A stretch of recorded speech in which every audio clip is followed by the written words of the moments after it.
What is up, everyone? Welcome to another edition of Snap on Ego, a Marvel Snap podcast. My name is Brad, otherwise known as Bradsver, and I am joined by Chris, otherwise known as Bootman. Hey, we're here. It's another second week. It's the second coming of our podcast. Yep. Glad to be back. Bunch of exciting and not so exciting things to chat about. Let's do it. Yeah, so the big first thing, obviously, is last night, technically today, is the first 24 hours of the new season. Hitmonkey is here. They're calling it what was it? The Animals Assemble or something? Yeah, Animals Assemble. Yeah, and we have some cool stuff coming with that update. But the big thing, of course, is Hitmonkey himself. It's one of the most looked forward to season pass cards, I would say, right? And I think more so than like Zabu and stuff like that, because when you look at the data mines, the data mine of Zabu was pretty different from what we got when he released. So looking at Hitmonkey, the only thing that changed is it went from +3 for every time something played to +2, which could you imagine if they kept it at +3? Holy shit. Yeah. I think they realized, that's a little too good. But yeah, of course, we both have Hitmonkey. We both, we always do the season pass. So I'll hand it off to you first. Have you been playing with them? What are your feelings with them? Whether it's by your own account or watching streamers or whatever, other content creators, what do you think about Hitmonkey? Yeah, so last night I was busy, so I downloaded and got it and everything. I was only able to play like a few games, so I didn't really have too many thoughts. But this morning I played a ton. I actually just released a new video that everybody's going to go check out because, and we'll get to this in a minute, but this dude Revis, he hit infinite within hours. He's one of the people who was in bot MMR. So he had a Sarah deck. So I was like, okay, I'll try that out. And so I played around with the Sarah version, which I think is pretty strong because obviously with Hitmonkey +2 for every card you drop, and you got Sarah's reduction. So it had Goose and Wolfsbane, and I've seen a few people using Wolfsbane too lately, and I liked it. It was decent, but there was a lot of times when I was like not drawing the cards I want. So I've been like on the fence about Chavez because I love and hate Chavez for that consistency. Because like when Chavez is coming turn 6 and you want something else, like there's nothing worse. But anyways, the deck was decent. It had a decent matchup, but my favorite archetype is Bounce, and I've yet to try that out yet. I watched Jeff Hoagland stream most of the day. He experimented with a few. He had some cool Bounce versions. I've seen some other Bounce versions posted on Twitter. So tonight I'm really going to hunker down and play around with those and see how it goes. But as we'll discuss pretty soon, the core of that Bounce deck is Kitty Pryde, and she's locked in jail right now. Yeah. But yeah. So what you been doing? I've been playing around with it. I didn't really play much last night. My sleep schedule was ruined for the last few weeks or whatever, so I finally fixed it. And when I fixed it, I went from being up until 7 or 8 every morning. That was my sleep schedule, and then now it's flip flop to where I'm getting up at like 5. So now I'm also getting more tired in the evening. So when the update, and remember, because daylight savings, the updates got pushed back an hour essentially. So now it's 11 p.m. And I was like, I'm too fucking tired. I'm going to sleep. So, yay for being an adult, right? So, right. But I was able to play a bit today with Hitmonkey, and I tried the Bast. I think Bast is in pretty much all of them actually, but I tried like the Bounce version a lot of them. first with like Falcon and Beast and things like that. And that one I think is probably the best one. I've tried it with both Sarah and without. I've tried the Darkhawk version because you're running Korg, so like might as well just throw the Darkhawk in there. Plus hitting Darkhawk with Bass makes him a lot better. And the deck is really good, but I feel like it's also kind of inconsistent because you don't always have Hitmonkey and then you're just playing a normal bounce deck. I think, to what you're saying, Kitty Pryde really is going to be the heart and soul of that deck because you need more than one big finisher. We've talked about this in the past, right? Like how my rule of threes kind of go about with like, looking at like Shuri, Taskmaster, Red Skull, that kind of thing. And all these decks have these 3 enablers or 3, win conditions. And Bounce at the moment essentially only has, Hitmonkey. And I guess if you're playing the Darkhawk version, you could argue that Darkhawk's another one. We need Kitty Pryde to be that other one to really boost up the consistency of that, right? Because when you don't draw, Hitmonkey and you're sitting there playing, Beast, and like sure you get some demons out, but you're playing mostly a lot of 1-2s, maybe 1-3s if you bastard stuff, and then you're leaning on Angela Bishop. And I don't think Angela Bishop I qualify as your big finishers. I really don't. Yeah. Because Angela is significantly better with Kitty Pryde to just keep procking her over and over again, and Bishop as well. But I think more so Angela. I would actually argue that if you go with the Darkhawk version, I think you cut Bishop, because Bishop is the one I see that I feel like is really underwhelming, right, in terms of the power output. Yeah, I hate that too, and I hate to agree with you there, because Bishop's just one of my favorites. He was like in Majantress, and just like, he was always the one that just got so buff. But I was actually watching Jeff play today, and he finally made a version where he cut Bishop out, and it was performing a lot better too. Yeah. And I could see why. But because he's only getting +1, and you have to have things work out. Like, you need that beast to come out and take some cards to 0, like an Iceman or your demons or something like that. And if it doesn't, Bishop doesn't get where he needs to be. So yeah, I'm going to try a version without Bishop tonight, but yeah, we'll see how it goes. But I know what you're talking about. Like, I've played so much bounce, and also when you're not drawing like Falcon or Beast consistently, then you really have no power, Yeah. I'm surprised we don't have any other cards, that kind of fit that mold of like bounce, of like returning things to hand. And it's just really weird to me, like how like some archetypes seem to have so much support. Look at Devil Dino. There are like 7 cards that give you, let's actually count them real quick. So you have Mantis, right? Cable. You have Agent Coulson, Agent or Maria Hill, right? You have Moon Agent Girl. 13. Agent 13, that's 6. White Queen. Oh, yeah. So 7. I was right. 7, right? I don't. Am I missing anything? 7 fucking cards? Are you kidding me? And Ronan has 2. Yeah. Right? Yeah. It's kind of nuts. It's so dumb. And Darkhawk only has 2. Now, I understand that like adding some cards that can help, like Darkhawk or Ronan, can like maybe open up a can of worms. They want, maybe more so Darkhawk. Ronan, please give me more cards. Also, if you're playing Ronan, if you're one of the 3 people on Earth that loves to play Ronan, don't put fucking Black Widow in your deck. It doesn't help. I know people don't understand that concept, right? You're giving them a free card to empty. It stops them from drawing a card, right? And you're thinking like, yeah, that makes their hand size bigger. No, you give them a 0 cost thing, and it actually makes their hand size 1 smaller for the rest of the game. Stop. Yeah. Stop playing it. Also, stop doing it. I saw this Ronan Darkhawk list, and the reason I'm so against, like, I held off on Master Mold. I wanted to get him, but I held off on him because I'm like, I don't want to play Maximus, because at least the reason Devil Darkhawk works so well is because a lot of the cards function pretty nicely together. You have Zabu to round it all out, reduce the costs. They're all like 4/6s that do stuff for like good value for what they are. And even like Coulson, the pivot's so much easier. But if you pivot from one or the other for Ronan, like playing a Maximus to draw them cards, you just made your Darkhawk cards weaker.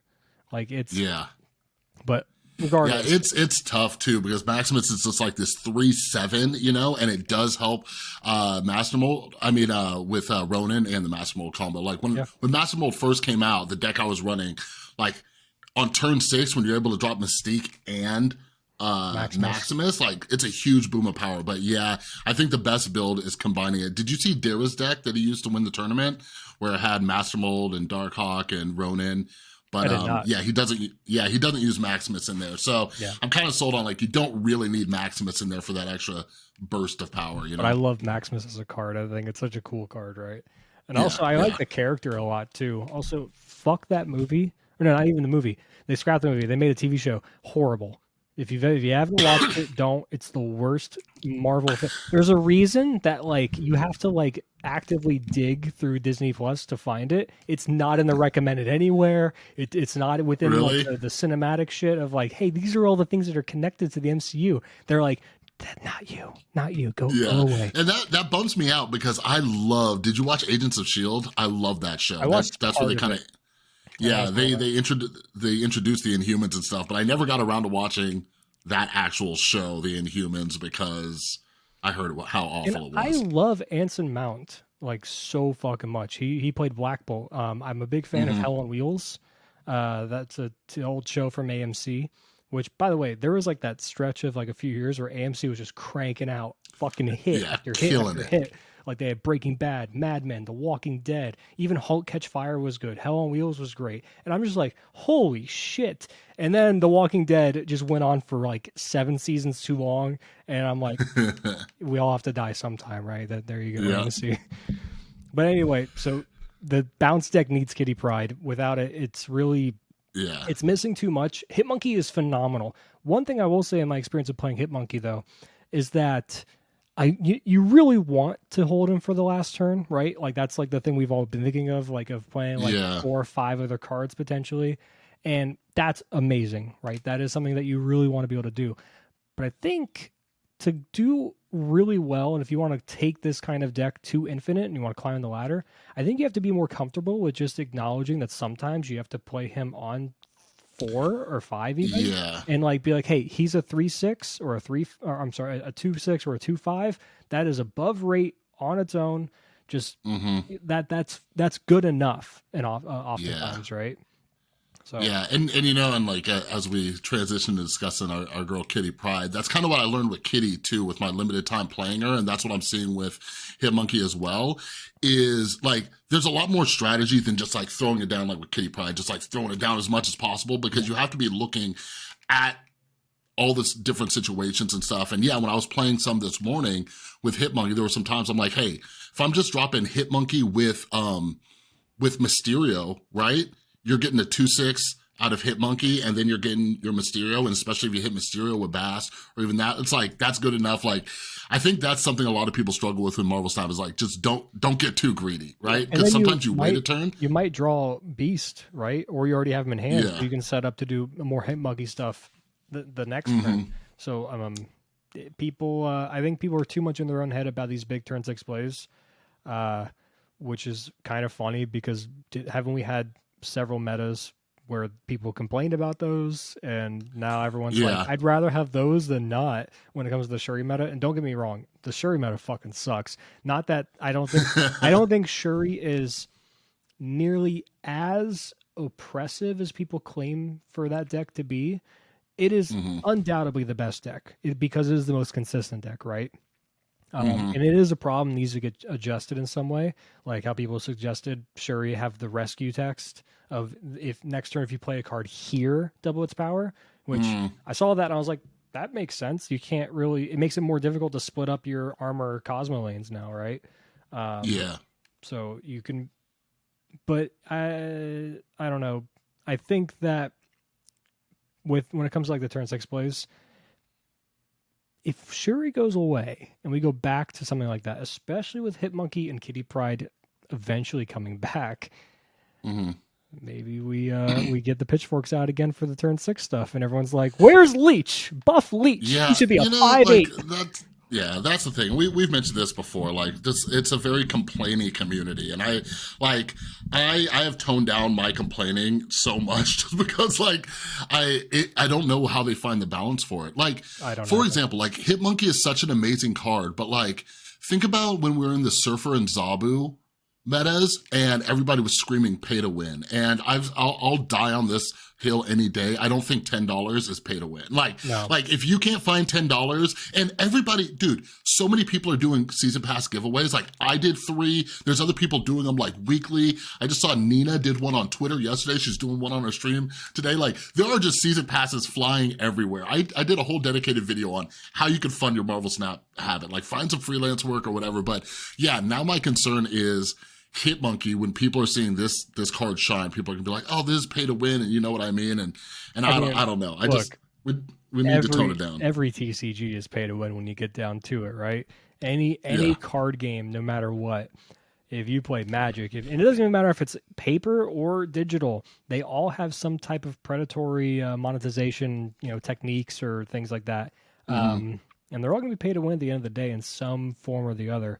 I would argue that Marvel Snap is one of the more free-to-play friendlies, while at the exact same time being one of the most non-free-to-play friendly games there is. Yeah. It's so weird because you can do incredibly well in Climb to Infinite without paying for shit or like buying all these bundles or season passes, things like that, or being a very limited spender and just climbing through the collection to get stuff naturally.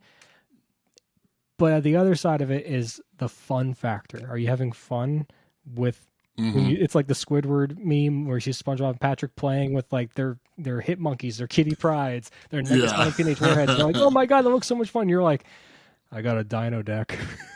I got the Infinite, but at what cost? Yeah. I do hope they do something about it. My whole thing is I just want to see more people experimenting with decks, because it will have just like, there's probably a bunch of people with great ideas, but we're not seeing them tested because they can't get those cards. But I don't know. They're constantly, quote unquote working on it, so we'll see.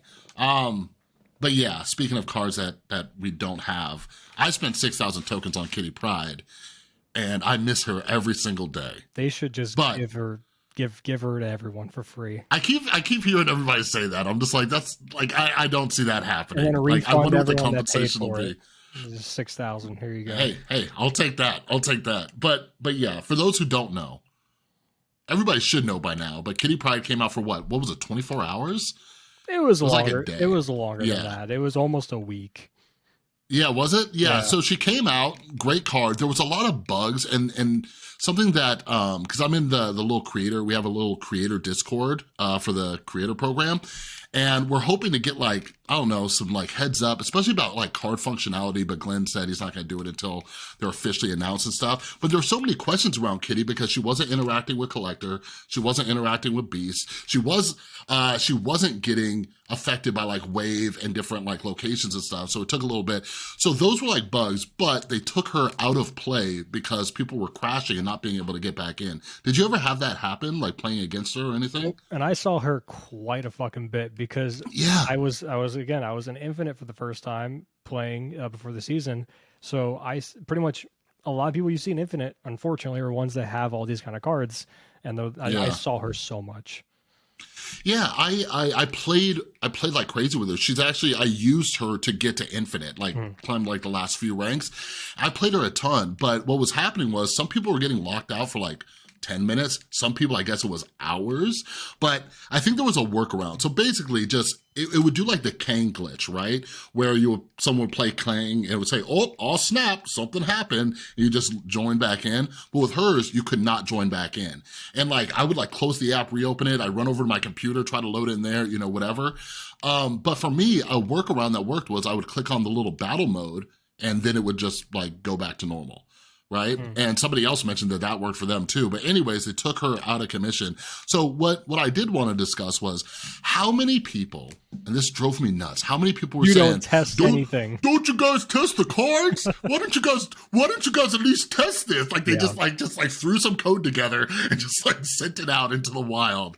Like I cannot believe so many people said that. Like so many people I respect too were saying that. Yeah. So that's always an issue. I see that with plenty of games in general. And I even mentioned it. I mentioned in like some thread, it might have been yours or someone else's. And I was like, it's insulting to Second Dinner to even suggest that they don't.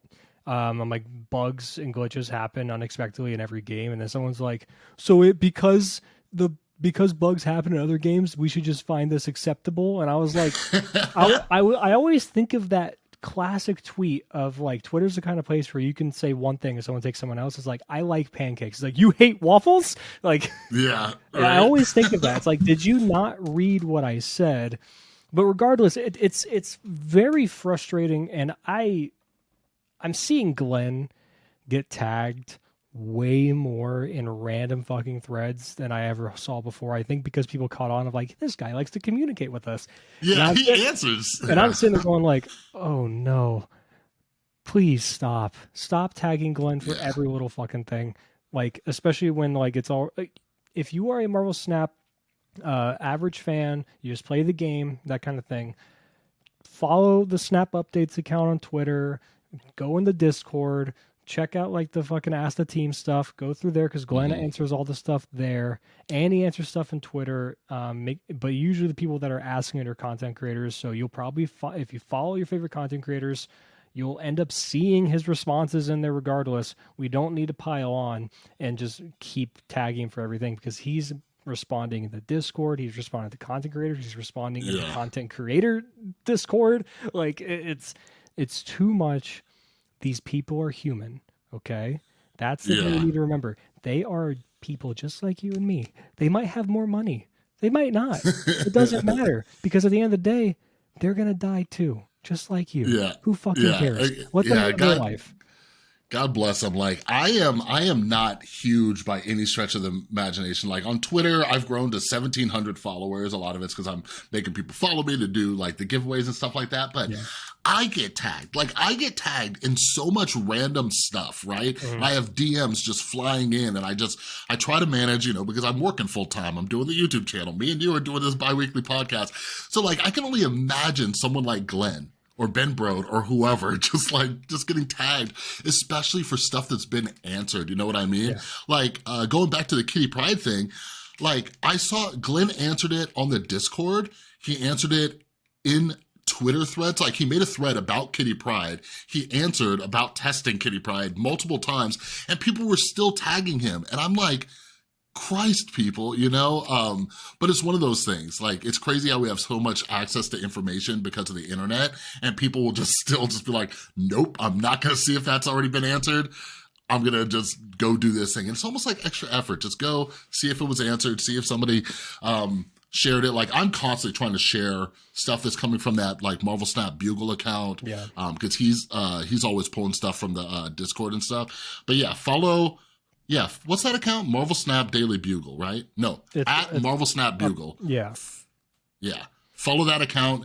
That dude, he retweets everything. He shares all the updates, developer comments. He'll pull, like he's pulled replies, like when Glenn replies to me, he'll pull that and then tweet it too. Like this dude is on it.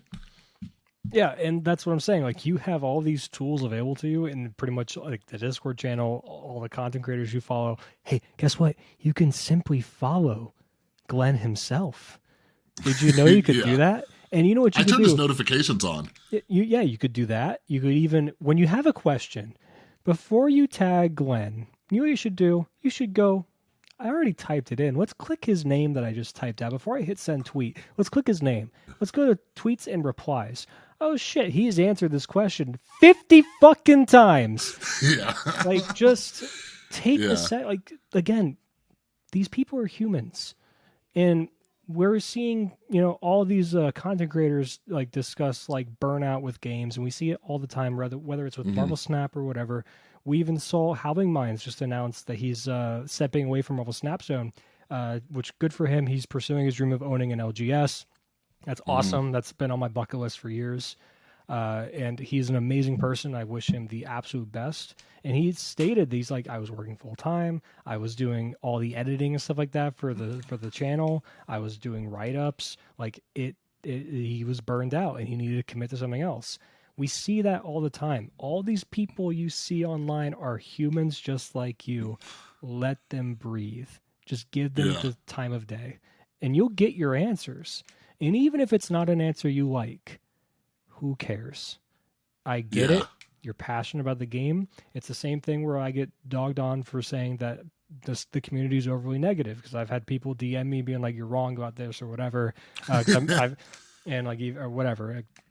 But regardless, you are able to have your opinions. You're completely justified in being upset about something because it's all about a matter of fun. You want to have fun with the game that you love, but you need to keep an account that everyone you interact with on the other side of that screen are people. Like, it's just a game. Yeah. It's just a game.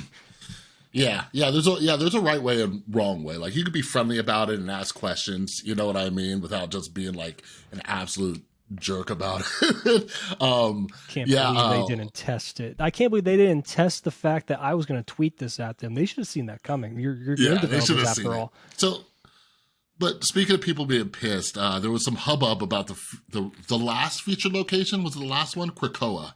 I always write it as Krakatoa, Krakatoa. I hear Squidward going Krakatoa, like when they were the superheroes that one episode. Yeah. Yeah, fuck that location. I'm a little bit on board with that one. Did you angrily tweet at Glenn about it? When it came No, out? I simply tweeted like 4 words. I said Krakoa fucking sucks. 3 words. That's all I put. That's it. Yeah. That's all I put, and that should be enough. You don't need to Yeah. tweet at No. Ben Brode, Marvel Snap, Glenn. You don't need to do this. Just had to say it into the void. Yeah, just it sucks. Yeah. So I think that's one of the reasons I want to chat about it, because I actually enjoyed it. I thought it was I actually hit infinite during that location. Let me defend myself a little bit by saying that it sucks. Okay. It fucking sucks as a featured location. Because you know what I wanted to do? I was like, I really want to play this dumbass fucking deck that I saw Specimen play. And it was an Exodia deck where like something like Wong, Mystique, like Odin, like Shuri, and you have like a fucking 500 power Wasp and shit. I'm like, that seems like a lot of fun. Krakoa says no. Because I'm gonna play Shuri on the wrong location. I'm gonna play Mystique in a different location. And I'm like, I just want to have fun. Now, as a location on its own, I think every location in the game is perfectly fine. I have no problem with any location in the game whatsoever. Mm-hmm. I have a problem with featured locations. I have a problem with hot locations. I think they need to be tuned down. I think they need to be far less consistent. And maybe some certain locations need to change rarity to be a little bit less frequent in the game. Whatever. But as a location in the design itself, I like it. I just hope we don't get, one of these for like on turn 1 it takes over, on turn 2 it takes over, on turn 3. Yeah. Like, they run out of ideas and they're just like, hey, let's just do this. So that's my thing.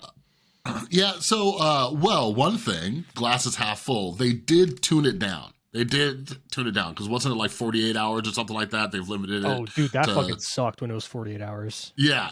No, that even had me on edge. So anyway, real quick, the reason I enjoyed this location is 2 of the most annoying decks to play against, right, are Shuri and then Galactus, right? And Krakoa just absolutely fucked those 2 decks, and I could not be happier. I was playing and just laughing my ass off. And it was like people didn't know or they forgot and they would snap. I'm like, okay, snap away. And I would just see Krakoa just throw their Galactus somewhere, whatever, after they did all this hard work. Or their Shuri like behind a Cosmo if they had to pull it late. Or just put their Red Skull in the wide open so I could Shang-Chi it. So that was great. But yeah, so this is something that a lot of people have asked Glenn about as well. And he's had just answers about like, making something like, so people had to strategize a little bit differently, but also to balance things out. And that made sense to me when I was happy about how it was screwing over the strongest deck in the meta right now, right? Yeah. It was screwing over Shuri, so it gave others a chance to kind of play around. But I do get it, like, it does kind of screw stuff up, but I see a lot of people saying, nope, not playing for a day. Like, what would your ideal situation list? Just none of this stuff? Just not even for a day at all? Like, not 24 hours, just nothing? I am so glad you asked that question, Chris, because I have some groundbreaking ideas, okay? Honestly, I have a single groundbreaking idea that no one's ever thought of before. You've never seen it in your life. What if, now, I might be crazy for even suggesting this, okay? Hear me out. What if we had an unranked mode where those didn't play a part? What if in the unranked mode those, or better yet, what if in the unranked mode, that's where those happened. And in ranked mode, it was left untouched of like hot locations and shit like that. Or make several different, and I get it. They're like, look, I know the problem with creating more modes is always like an issue, because it's like, we don't want to split up the player base. We don't want to, people already complain about bots. We don't want to have them play against more bots or whatever. Mm-hmm. And I'm just like, if you got rid of the bots entirely and left it at like collection level, 500 and under, like before you get into pool 3, and you kept it at that, and if you're above 500, you face no more bots ever again, and I have to wait an extra 30 seconds in queue than I normally do to find a game, I'm okay with that. I'm perfectly fine. Yeah. I'm content. I play NHL. Do you know how dead those fucking lobbies are sometimes? I'll sit there for like 10 minutes waiting for a game. You know what I do? Yeah. I just go on Twitter. Yeah, I just talk to my friend or whatever. It's not a big deal. I'll wait. It's not a big deal. That is something that I can't understand. It's like, it's almost like they're deathly afraid of making people wait too long. Well, because that's their But marketing. That's the marketing of the game. It's fast-paced games and stuff like that. yeah, But guess what? You're coming out with a conquest mode. That's yeah, not fast-paced at all. So yeah, if you're already going to that territory, who fucking cares? I mean, yeah. No, I maybe would definitely for unranked. wait. Maybe unranked But depends. I don't know. yeah, even yeah, like I do wish, like I do think like in ranked, I think that kind of stuff doesn't really have a place. It's almost like a silly mode type Yeah. deal. It's like, okay, like do that somewhere else. I also wish there were certain decks that didn't exist in ranked, but anyways, besides All that, of them. All of them except the one that I like. yeah, exactly. Delete them But all. did you see the new locations that are coming for this season? Yeah, so there, I don't remember the names, but one of them says all cards must be played here this turn. It's just like Avengers Compound Yeah. or whatever, but instead of turn Yeah. 5, it's the turn it comes in. And then there's another one that's that says cards with no ability, only cards with no abilities can be played here. Yeah. So for me, that's when I got a little triggered. I'm like, that's going to be a nightmare. Yeah, That'll be a it's nightmare. like another plunder castle. It's like, what the fuck am I supposed to do? Actually, Yeah, arguably, it's how many decks do you run, Chris, that have a single card with no abilities other than Patriot? No, right? Yeah, like that. Yeah, I just don't get it. Like I guess that's going to be the one day I just pray to God I get leached, right? I'm just going to play Patriot when that's the feature location. Look at that. Yeah, right. And that seems like it'd be a better location when High Evolutionary comes out. You know what I mean? But I guess that unlocks abilities. Yeah, it doesn't even work then because then they'll have abilities. Yeah. So It's this one, I think it's a weird choice of a location, right? Like I don't get it. Like so many cards. Maybe they want to force us, but I don't even get how it fits with the animal theme. You know what I mean? Like the way they phrased it in their developer update video, they said that it's like a vacation spot. I can't remember the name of it, but it's like relaxing. It's like, this is the place to relax. Only bitches with no abilities, basically. And I'm like, how does that equate to relaxing? Like, I'm so fucking swole because I can Iceman your shit, so I can't play you there now. Like, I don't get it. It's weird. Yeah, you know what it might be though? It might be for our boy Jeff. Jeff will be able to get in there. Does it come out around the time of Jeff coming out? It's got to. Yeah, because nothing can. Jeff's coming out in 2 weeks, dude. We'll see. Probably gonna get. So I've when I made that video about Jeff, it's like I think it's the one of the few cards I can be like, you should probably get this at 6,000 tokens. Also, no one's talking about it, but I think he seems fucking cracked in Cerebro 3. Like, why is no one mentioning that? Dude, that's all I've been thinking about. I'm like, put him in Cerebro 3. You got Professor X in there too, and just. I already run Professor X in Cerebro 3. It's fucking sweet. Yeah. Okay, so let's talk about Jeff. Let's go into our man Jeff. So yeah, cool. They've so this is something I have been bugging Glenn about, but a lot of us have now that the official cards have come out and everything. I think people were trolling at a certain point of like with questions, right? Like some of them, even Glenn made a thread. He's like, they're getting silly now or whatever, and like it was like what someone asked someone about like can he be played from the deck or some shit like that? Yeah, like can he be played if he's not even in your hand? It's like, okay, now we're getting ridiculous. Yeah. But some of the stuff he answered, like I've been on the fence about Jeff, but the stuff that Glenn's been answering, I'm like, okay, I gotta get him. So one of the things is Jeff could be played on the Space Throne if it's already occupied. Yeah, I assumed that when I saw it. I did not think that. Second thing, he could be played as a second card if Sandman's in play. That's amazing. So somebody else brought up a point that if he could do that, then if you have a ramp deck, like Electro, then you could probably still play. Yeah, you can still play him if you have Electro out there. So that's pretty awesome too. So Jeff is going to be great. He's very low power though, so like I'm still like but I think like what. Here's the thing, like aside from Cerebro 3, like what spot is Jeff going to take in your average deck? I think he immediately, if you're going with the Daredevil Professor X kind of control deck, I think you play him there because you know what cards that deck used to play? Nightcrawler, because you're already playing Storm probably. And I was saying in my video, I'm like, this is just a better Nightcrawler, right? It can move once just like Nightcrawler can. It costs one more, but sure. But then you can also be like anything that's locked down a foot location if you draw it. And if you're already playing Storm, and sometimes they just get that extra little power against you, even if you Jessica Jones or whatever, and you're like, oh, cool. And then you're fine. It's going to be a card that I don't think is going to have very many decks where it's like you build around Jeff or like it slots in perfectly with certain like decks. I think Yeah. it's like one of the ultimate tech cards of like if you're it's kind of like Kang where it's like I'm kind of looking for that extra card to slot in. I'm at 11 or 10 and what do I do? And I'm like, maybe I'll throw in Jeff and run it, see how it goes, see if it functions nicely. Um and I'm sure there'll be more decks that come out when he launches. But I really think Cerebro 3 is a perfect home for him. It seems really Yeah. nice. The only thing I wish he just said something like not only can be moved anywhere, but like his stats can't be adjusted, right? Yeah, like Colossus. Yeah. Could you imagine if that was active in hand and like Leech couldn't hit Jeff? Like that'd be fucking Yeah, yeah. cool. That's what I asked. I asked Glenn about that. He said, "Yeah, Leech does hit Jeff." So yeah, once that happens, but yeah, that's what I'm wondering because there's been a lot of cards lately, like like Negasonic Teenage Warhead picked her up, and it's just like, okay, where can I put you? So there's a lot. I guess that's kind of cool. Like they are these kind of tech cards where you don't want to build a whole deck around them, but you can put them in and it just makes that deck a little bit bigger or better. But yeah, I guess that's my struggle. Whenever I'm looking at a deck that I love, I'm like, it's like your kids, and it's like, okay, which one do you replace?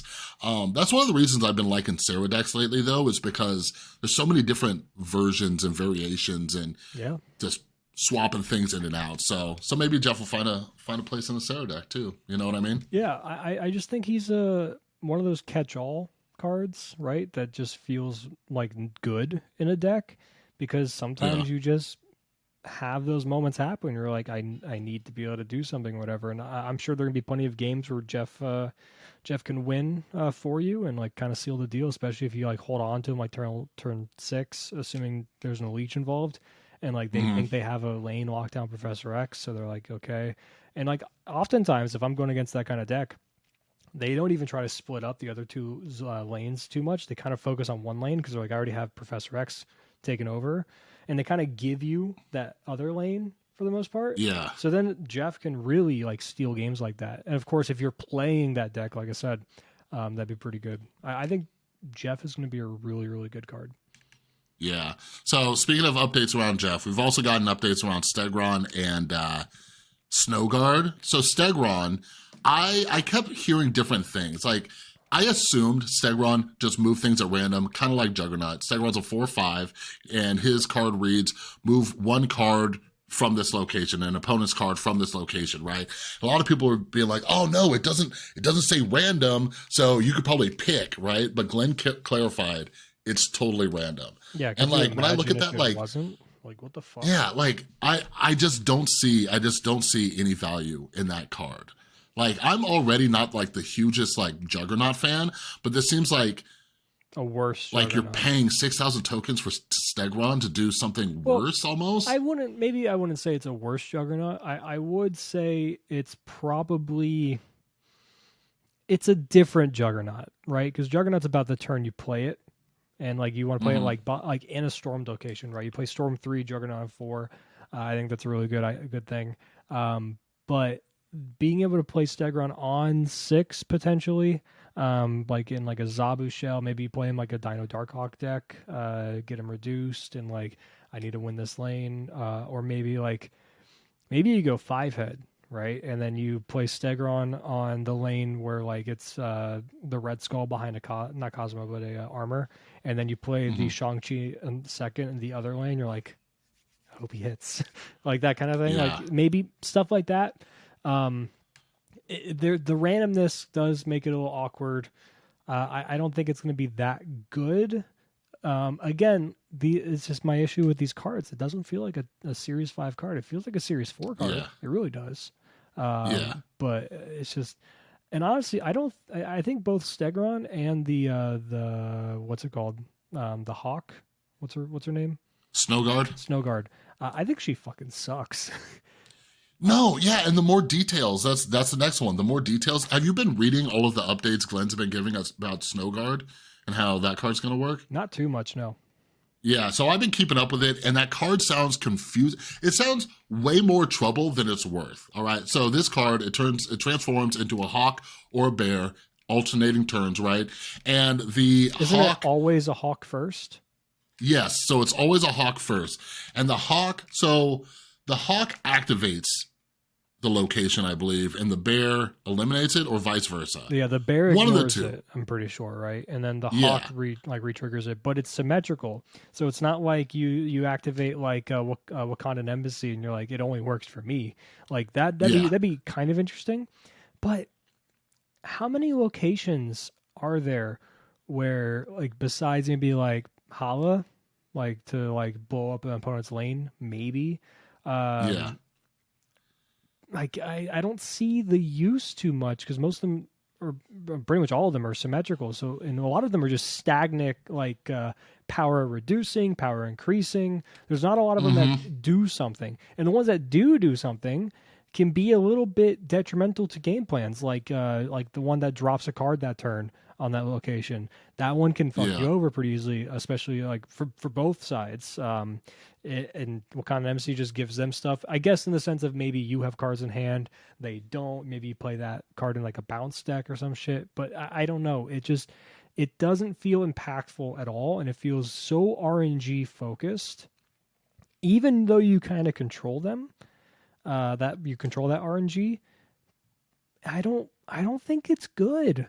I just don't. Yeah. I could be convinced otherwise after seeing gameplay on it, but on paper, I'm not a fan of the card in the slightest, and I do not give a shit about it. Yeah, yeah. He like Glenn was saying too, because when you brought up Hala, like, don't quote me on this, but it sounds like wait. So he Definitely says doesn't even Snowguard work. changes first to Hawk, then alternates. Uh, Then he said Hawk prevents turn-based triggers from occurring. Bear doesn't have any effect on turn-based triggers as they're conditional. So the bear cannot reactivate certain things. So you couldn't oh, even do okay. something cool like going in and blowing up someone's location. You know what I mean? Like, say they won Hala and then you come in and just destroy all their cards. The bear won't do that. So it has Like, even isn't that less kind of, application. yeah, yeah. So this is something where I'm gonna have to see some gameplay. Fortunately, there are people who buy these, like Jeff Hoagland. He buys every single new card, so I just watch him What play was the around with it. data mine version? Because the data mine didn't have anything to do with the locations. It was something else that I thought was Did it? actually, yeah, it was something completely different. It had nothing to do with locations. It was like buffing or some shit like that. It was something completely different. I remember that, and I remember it being Huh? like mildly interesting when I was looking at the data mine version. Um, I don't know. I don't find the card very good. Frankly, I don't find this season worth of cards that interesting in general. Um, High Evolutionary is cool. I don't, but he's not on the docket for this season, right? Also, Yeah. where is Tribunal? When are we getting that? Yeah, I'm guessing it's in the Guardian season next season. That's what I'm guessing. Like I said this in my video. I think Hitmonkey, like the season pass card, is probably the best card. You Yeah, know, usually it's like, oh man, these Series 5 cards, but I think Hitmonkey, like, spend your $10, get that, and I think it'll be good. Jeff will be fun, but I think Hitmonkey, like, is going to be a little bit more competitive. yeah, I agree. I'm actually even looking at the data mine cards like High Evolutionary, even Tribunal, stuff like that. Which I guess both of those would be the May one for Guardians because High Evolutionary is tied with the Guardians. Um, Hmm. so and then what it's Nebula, and then Nebula Tribune. Nebula's the season pass. We still don't know if it's a one cost or a four cost. Then it's High Evolutionary Tribunal. What's the other one that we're probably getting with Uh, May? isn't it Iron Lad? Oh, Iron Lad, right? Because Kang bullshit. Oh, and Howard the Duck though. So are Yeah. we getting a four for next? No, is Howard this season? Because he's an animal. No, he's next season. So we might not even get Living Tribunal again. I don't know. We'll see. Okay. Regardless, all these cards I just mentioned, including this season, I'm not very interested in any of them. I personally am not too hyped about High Evolutionary. If he's announced as a big bad, I will save up and get him because Mhm. I'd rather just get those out of the way. And I think it'd be a fun deck to play with, right? But again, if it's just a random 6,000 for a couple months and a drop, I think High Evolutionary would be cool. If he's Series 4, 3,000, I can get behind. I'm just so fucking tired of this like and I understand the argument of like just get what you find fun, right? But it's hard to do that. Yeah. It's hard because we're both not the average like player that can just focus solely on fun half the time, because we have to like talk about shit here on the podcast. We have to make Yeah. content for ourselves. It's a different perspective of looking at things. And as much as I wanted to get Master Mold, I'm like, the deck's not good, dude. I really don't think the deck's good for Ronin, Darkhawk, or whatever. I don't know. Like, I'm not hype about any of these cards. I'm really not. Yeah. I think it's kind of a good thing to not be hyped. Like, I noticed that with myself. I'm like, oh, I'm not too excited. I'm like, cool. Because now I've been debating on Stature, and Stature's dropping to Series 4 this month. So I'm like, oh, Yeah. cool. Like, I waited long enough, and now that's good. But yeah, like you said, like, so content creators, like, in a different kind of realm, you know, but I don't know. The other thing is too, a lot of people in the audience, they want stuff that's more accessible. The only problem there is for content creation, is now it's like, okay, so now I'm even more limited to the decks I could discuss, what's competitive and all that kind of stuff. But I'm going to be working on that this season. But with Hitmonkey, like, I think there's a ton of different decks. I think that'll keep me busy for a while this month, you know. But yeah, so the last thing we're going to talk about is there's been a lot of conversation. A lot of people were disappointed that this new season did not come with series drops or any balance updates. That is going to be at a later date.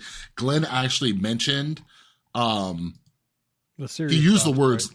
Technologically not possible at the moment, or like for technological reasons. And he mentioned that it's happening later this month too. Like, I don't buy that. you calling Glenn a liar? I'm calling him a man who's good at PR. Okay, he's not a liar necessarily. He's just saving face. He's good at the spin. Look, and he absolutely should. Like he in the same, like the tweet he made of like, I'm not discussing anything like future sense or whatever, unless it's an immediate release. And I saw someone's comment be like, "Did a higher up slap you on the wrist, Glenn? Is that what happened?" So he absolutely should save face, and that's his job. But I don't buy the technological aspect. So Magic Arena is the client for Magic the Gathering, like online, like same thing with like Marvel Snap.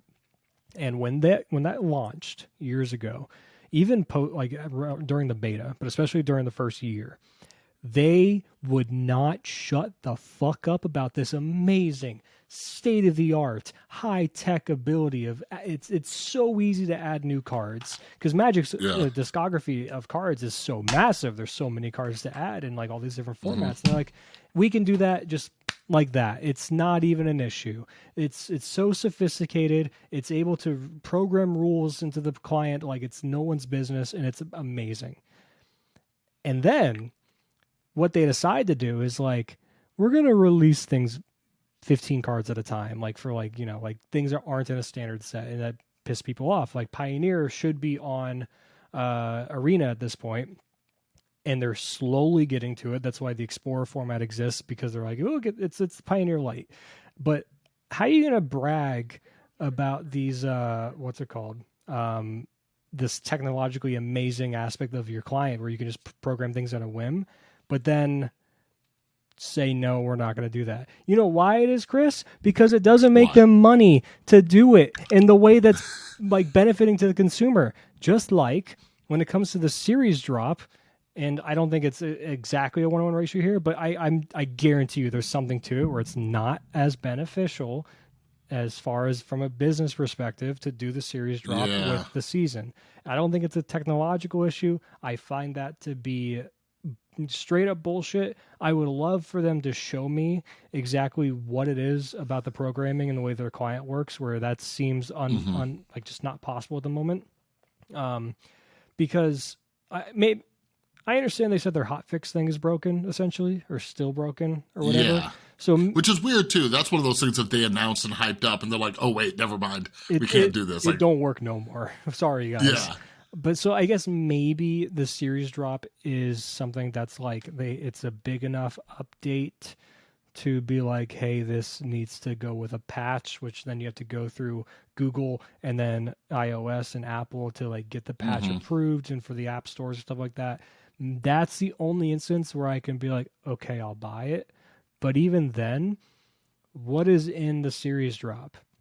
It's changing the numbers in the background behind the card saying this is worth X Yeah. amount of tokens. That is it. That is the only thing because there's no sort. There's nothing in the database that says sort by series.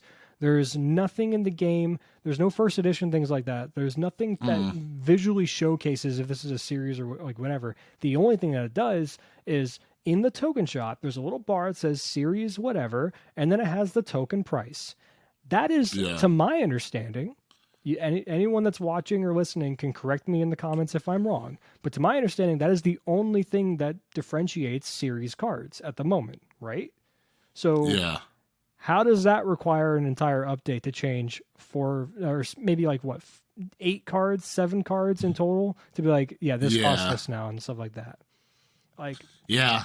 Yeah, I don't know, and it should be something like I do get like from my limited time in the crypto space about just like they're talking about rebuilding things when they were talking about changing like Ethereum and stuff. So I'm like, yeah, but like something like you're talking about that does make sense because it's only in this one area. It doesn't sound like they'd have to restructure anything, but then I feel like I get out of my depth when I'm talking about the dev stuff. But it seems from our perspective, it does seem something simple, but I also, and maybe it's because I buy so many cards and stuff like that to test out.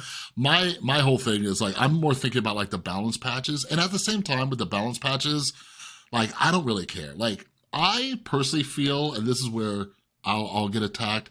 I don't mind. I don't mind the current meta. And maybe it's just my experience. I'd say maybe in 10 games, I might play 2 or 3 Shuri decks. Maybe, right? But I've mentioned this in previous episodes. I keep lists of all the decks hitting infinite, and so many are not Shuri decks. So, like, I'm trying to figure out what the fuck is the problem? Like, is this completely psychosomatic, right? Like, I see people like, oh, I hit infinite in 24 hours with a Shuri deck. I'm like, okay, cool. But I see people hitting infinite with other decks, Sarah decks, right? Sandman, like ramp decks. I see people hitting it with Galactus decks, various forms of Galactus decks, different Thanos decks. Like, I just don't get what the problem is. Like, Brad, do you know? Do you know what the problem is? Like, I just feel like people are bitching to bitch because I'm like, I can give you just entire fucking documents I have with decks that are hitting infinite. So I don't understand the problem. I don't get it. well, let's try to think through it then. So let's look at, I know if you look at cube rate and win percentage, Shuri is number 1 in both of those, according to .gg's whatever, right? Mm-hmm. And I think even Snap Zone, or not Snap Zone, sorry, Snap Fan. So there's that aspect of it. Let me ask you this, Chris. Out of the entirety of the player base of Marvel Snap, what percentage do you think are even average at efficiency when it comes to snapping? Not Oh, card placement, not the way the game functions in itself. Snapping. maybe like 30 maybe if we're being generous. Okay. And do you think that Shuri is one of the easier decks to snap with? Probably. So I think that in kind of that's where the problem lies, is because it's not just about straight up like, can you get to infinite with this deck? You absolutely can get to infinite with any deck. I will say that right now. I guarantee Yeah. you, if you are skilled enough at snapping and just playing the game in general, right, even above average, and I would Mm-hmm. actually argue that snapping is held in higher regard than player skill in this game. Knowing when to snap, Mm-hmm. when to retreat, that is more important than just how well can you pilot this deck. And by removing from the equation 2 things: the skill ceiling, not to say that Shuri is a brain dead deck where it takes no skill whatsoever, but the lines are very simple for your average game. Can you Mm-hmm. Sunspot on 1, Armor on 2, Cosmo on 3, Shuri in a lane that's not Cosmo, Red Skull Yeah. behind the Cosmo, Taskmaster behind the armor. That is your average game, right? And that line is very easy. And when you have it come together, there's not too much thinking involved of when do I snap? You just snap. Whereas Yeah. other decks, let's take your bounce deck, for example, because I know it's one of your favorite decks. I still don't know when to snap with it. I would argue that not only when it comes to snapping, it is one of the harder decks. I think when it comes to play skill and the lines of which you take in an average game are far more different and far more complicated than the average deck. So you're adding two extra things to the equation, and that can bring down the overall efficiency of snaps and cube rate when you look at all the data behind it, as well as win percentage. That's the problem with Shuri, I think, is because it is so easy in the most linear fashion of basic gameplay and basic snapping of when to do it that the average person can climb with it. That doesn't mean it's maybe overly oppressive, but it does showcase that there is quite the disconnect between this deck and a lot of other decks, because I don't think there's very many other decks that are so easy in that linear fashion to snap. Maybe Galactus, but Galactus also faces far more counter than Shuri does, especially locations. Like, I guess my issue is like, to me, because like you just said, you can hit infinite with just about any like solid deck, as long as you're not just brain dead, right? It might take more time, but like I look at Marvel Snap as this kind of like build your own adventure game, right? Like do whatever you want. So I don't get why people are acting like if you play a different deck, the game reaches out and slaps you in the face and says, no, motherfucker, you better play Shuri, right? Yeah. Like you hit it last season with Devil Dino, right? I hit it, I did my final climb. I was using Darkhawk Dino, the variation of it, right? Then I used Kitty Pryde in a Sarah deck, whatever. Like, I play whatever I want. Yeah, it might take me longer, but it's like, so that's just what I'm trying to understand. Like, because the argument is I play against too many Shuri decks. You know what I mean? But since snapping is so crucial, since you play so many Shuri decks, you know when the fuck to leave, right? Like, you play them all day, every day. It should be one of the easier decks to face. And I think that's part of pushing Shuri decks out of the meta until the balance change happens, now that we have to wait for another one, is if you're giving these people one cube at a time, they're not going to want to play it anymore, right? Because that gets tedious and boring and all that kind of stuff. You would think, but then I see people hitting fucking rank 1,000 with Galactus, and I'm like, you have the patience to do that? Okay, yeah, very true. I'm like, you are a god amongst men. That is insane. I got bored playing Galactus in one evening. I haven't picked it up since. I've played it enough to I think get Galactus himself like maybe like 20 boosters, and that was it. And I'm just like, I don't play the deck. I have more fun out of the cards in the Galactus shell. I have more fun with Null in like a random destroy deck. I've actually tried a variation of Death Wave where instead of Arrow, it's Null. And I think that's been actually really fucking cool and really fun. Yeah. I've had fun playing with like Doc Ock and just like, I pulled all your shit. Oh shit, I gotta retreat now. But it was fun anyway, like that kind of thing. But I do think when it comes to the idea of like people saying they need to play Shuri or whatever, it's because we're in a world where efficiency is king, right? We want the most efficient way to get to work. We want the most efficient way to save money, like budgeting, things like that, right? Anything that can make your life a little bit easier is what you're going to want to choose. And that goes with our playing and stuff like that.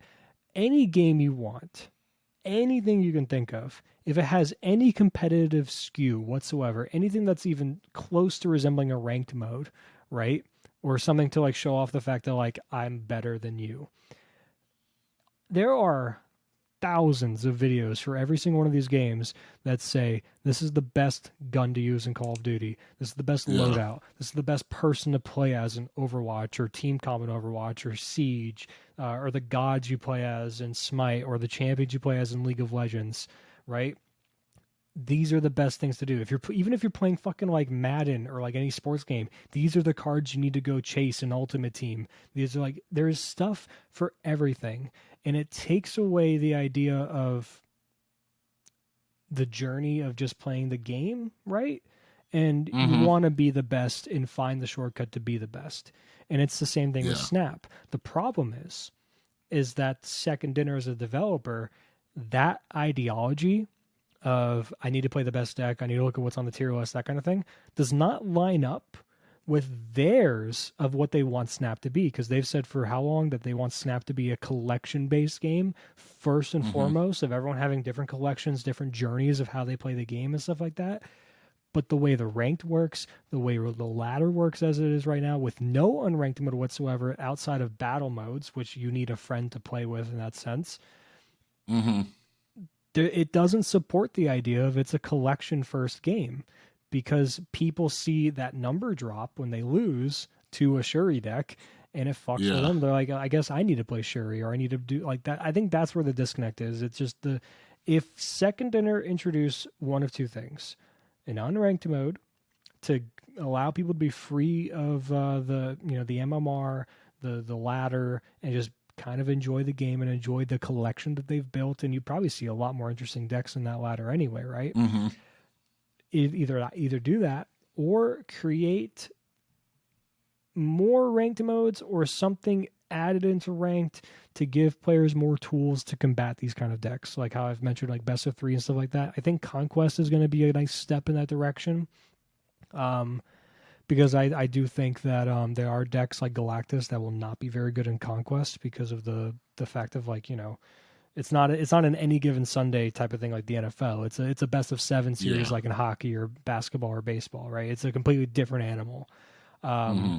so I think we'll get there eventually, but maybe we won't. Maybe with like how they kind of backtracked on unranked and stuff like Yeah. that. I don't know. I'm waiting for that ideology of second dinner to come in line with their own and what they speak into practice, because at the moment the monetization aspect is reflective of the collection thing, but the ranked Yeah. gameplay is not. Yeah, yeah, it's just like I think the reason it bugs me so much is just I constantly see people just, especially recently, and with the launch of the new season, I see creators, I just see people saying, I don't want to play as much anymore, I don't want to stream, I don't want to create content, I don't want to do all these other things, right? And I'm just like, I don't know, there's hundreds of cards and it's like, get creative, like we could do stuff, you know what I mean? Like part of me and my competitive like drive is like, I want to figure out a way to beat you. I want to figure out a way to beat the best thing, right? Like the deck I was using to hit Infinite was a Sarah control deck, but it had um uh uh my cards from freaking Enchantress. Why am I forgetting? It had Shang-Chi and Enchantress, right? Like I put your freaking Red Skull behind the armor, that'll be cute. But turn 6, when I could drop Shang-Chi and Enchantress and completely decimate that lane and catch you off guard, you know what I mean? Like I don't know, it just bumps me out that people are talking about quitting, because I do think there is kind of this hive mind like group mentality going on where I see everybody else complaining about it, I gotta join in. We've talked about this before and I'm just like, don't fall into that. Get creative. If your climb's slower, here's what bugged me. Here's what fucking bugged me, Brad. And we'll close out on this. Or maybe we'll get on a happier note. But even my son, my little 14, like, I never want to see that boy in pain. He loves Marvel Snap. But stuff like this and him hearing about this is bumming him out as well, right? Mm-hmm. But he actually, no, it will end on a positive note. Because he started playing Galactus, he spent 6,000 tokens on Galactus. He started running into what I do, where it was just counter after counter after counter, right? And then I was like, dude, just don't stress about it. Try some stuff, do whatever. And he ended up reaching rank 90 or 95, which is his own personal best, because he switched things up and started to experiment and not just listen to what other people were saying were the best decks, because he watches a bunch of YouTubers, not me. But anyways, like, I don't want to see people lose their drive because they feel like they can't get creative when they can. It's just like, it might be a longer path, right? But we have no control over what second dinner's doing. You know what I mean? So it's like, what can I do to make this game fun for myself? And I do think there's stuff coming, but for now, what can we do? You know what I mean?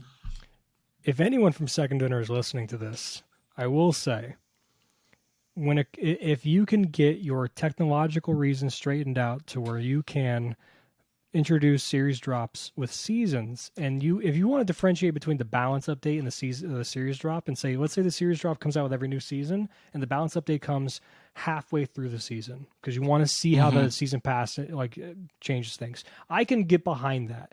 You know why it would be so valuable to have the series drop now before the balance update? Because I'm worried about this. I'm worried about the balance update coinciding with a series drop later in the month, and they nerf Shuri or something like that, when maybe the answer is in the series drop.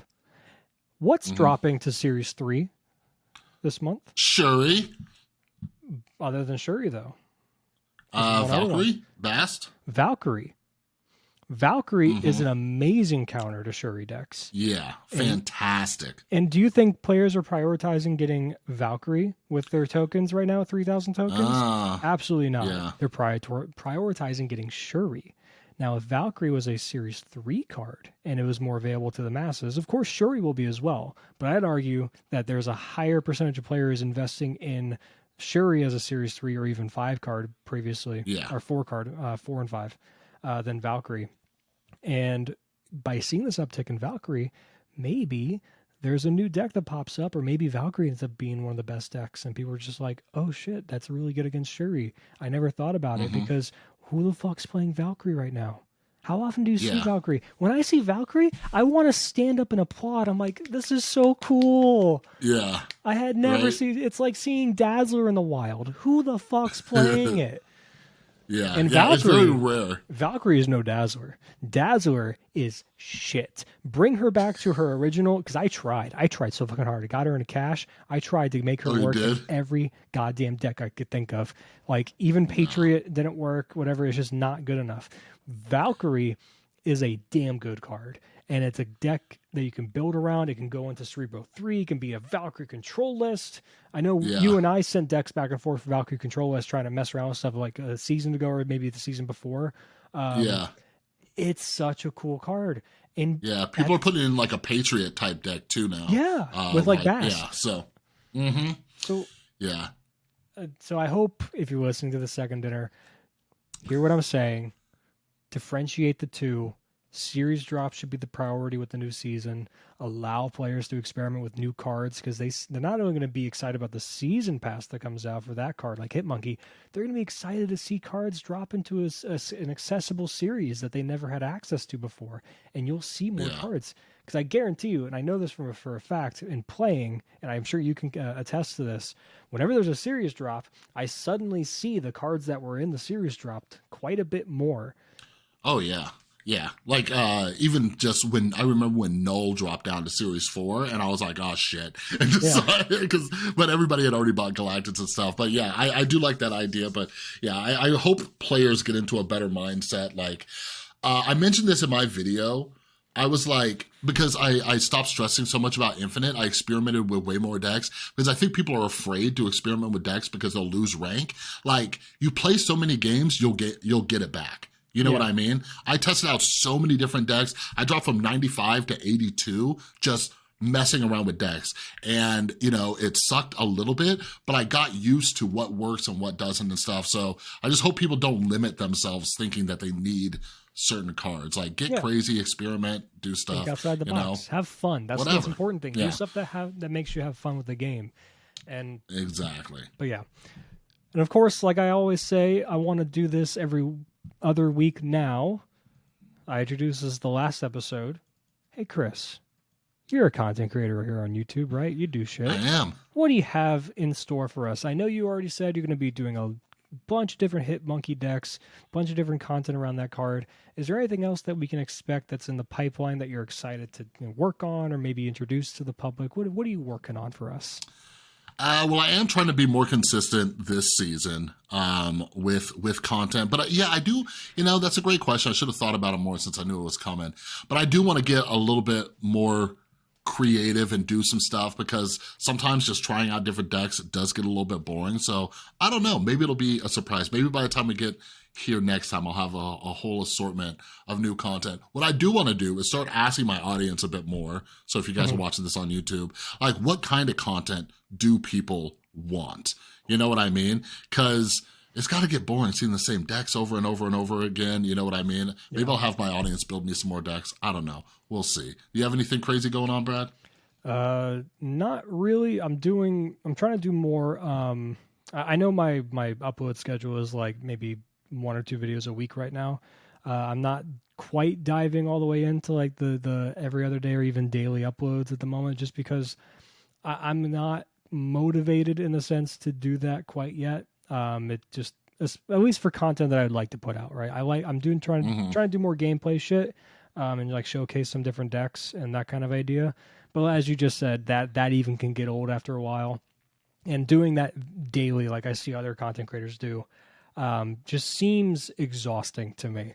So I'd like to do more interesting things, a little bit outside the box. Of course, I was working on another president thing. I think I'm scrapping at the moment, but it was a tier list of Dan Hip variants. But it wasn't coming out like I wanted it to. So maybe we'll revisit that. But we'll do more stuff, and I'm sure I'll do some more stuff with you, like battle mode and things like that, and we'll show off just dumb decks, and maybe that's what we need. Yeah. No winning wanted. Just who can do the stupidest shit, the silliest shit. That'll be. How about that? How about a battle mode, like a contest where we play each other, but we have to present cool shit, right? There's style points, like in an old Tony Hawk game, right?